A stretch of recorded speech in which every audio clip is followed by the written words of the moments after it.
your class speaker, Eli McDavid's.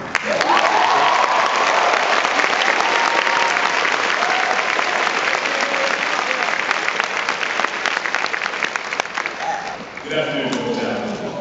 To Dr. Casey, President Cruz, valedictorian Academy Associates, to the faculty and staff, to all the supporting friends and family that gathered here today, and of course to this wonderful class of 2011. I humbly greet you all.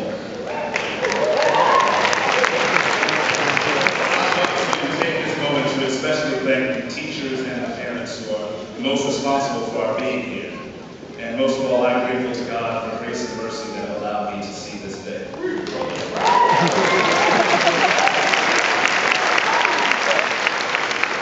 I can easily recall my middle school promotion ceremony and the events that took place that day. My mind can also reach back to the moments of elementary school graduation. Lost in the haze is preschool graduation, but I'm sure if I wanted to, I could take out some old pictures or VHS tape to recall that event as well. As I started to ponder about this speech, I looked back over these events and I began to wonder, Jonathan, what is the true significance behind this exercise that we repeat so often in our lives? Society claims that these graduation ceremonies are sacred milestones where we can celebrate our personal achievements and our triumphs. Others will say that this is a day to look back, to reflect, and cherish all the beautiful memories we have shared. However, I believe this day is crucial not because of the achievements, not because of memories. But this day is crucial because this is our chance to look back at our experiences over these past 4 years and see everything in scope. Today, Carrie, we have the opportunity to see not only our achievements, but our shortcomings as well. And we can use those shortcomings as a tool to review and refocus our goals for the future. I challenge you today to look at your failures and use them as inspiration to do better in the years to come. Think about all the goals and the dreams that you had before you started high school, and let those be your drive and your motivation as we leave here today. Don't spend this week basking in the sunlight for satisfaction, but find something that you could have done better. Find an area where you can personally improve, and use that as motivation to make a change.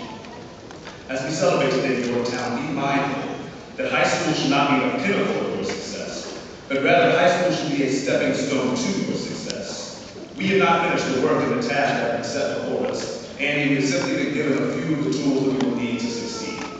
Today would be much more productive if we stopped celebrating our successes and started examining our failures. You know, a few weeks ago, Yorktown, I shared with you a quote tweet from Howard John Wesley.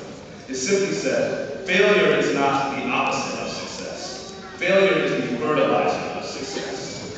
Every mistake you have made has not ruined you, but instead, each mistake, each shortcoming, each failure has grown you and prepared you for the success that lies ahead of you. I hope that there's a few people in this room today who can look back and say that their failures have matured them, their failures have strengthened them, and now they can see clearly that all the pain they had to go through has prepared them for the greatness in front of them. And once we realize that our failure is not fatal, we can begin to learn from our mistakes and allow our mistakes to prepare us for greatness. Class in 2011, we face the grave danger of receiving so much privilege and not returning hope. I stand here today to tell you that with all the privilege and the opportunity that has been afforded to you, we demand greatness in return. We insist on greatness. We press towards greatness. More than maybe not the greatness that is reported in the newspapers and museums or history books, but the greatness that causes someone else to believe that they too can achieve greatness. We need the greatness that educates the underprivileged, the greatness that feeds the hungry and heals the sick, the greatness that makes a better life for others, not for reward or fame, but because it's the right thing to do. Class of 2011, we've all made our fair share of mistakes and come short of greatness.